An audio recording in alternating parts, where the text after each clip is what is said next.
Case விலை உயர்வு இல்லத்தரசிகளுக்கு சற்றே சுமையாக இருக்கும் என்பதால் மத்திய அமைச்சருக்கு கோரிக்கை விடப்படும் என்று பிஜேபி மூத்த தலைவர் தமிழிசை சவுந்தரராஜன் தெரிவித்துள்ளார். சென்னை நங்கநல்லூரில் செய்தியாளர்களிடம் பேசிய அவர், திமுக தேர்தல் வாக்குறுதியில் அளித்தபடி கேஸ் சிலிண்டருக்கு 100 ரூபாய் என்ற மானியம் என்னவானது என்று கேள்வி எழுப்பினார்.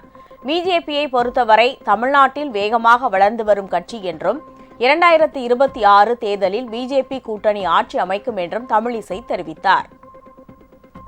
ஆனா அண்ணன் ஸ்டாலின் அவர்கள் தனது வாக்குறுதியாக தேர்தல் வாக்குறுதியாக 100 ரூபாய் மானியம் கொடுக்கிறேன் என்று சொன்னார். இன்று ஏறக்குறை 4 ஆண்டுகளை கலந்து விட்டது, 33 மாதங்கள் கலந்து விட்டது. ஆக நீங்க 3300 கடன் வைத்திருக்கிறீர்கள் தமிழக மக்களிடம். என்று கொடுக்க போகிறீர்கள்? வயிறு எரியுதுன்னு சொல்றீங்களே, அந்த 100 ரூபாய் எங்கே? அதாவது அந்த சார் எங்கே என்று கேட்டு, அந்த கார் எங்கே என்று கேட்டு, அந்த தியாகி யார் என்று கேட்டு, இங்க எங்கே அந்த 100 ரூபாய் அப்படின்னு கேட்கிற நிலைமையில தமிழக மக்கள் இருந்து கொண்டிருக்கிறார்கள்.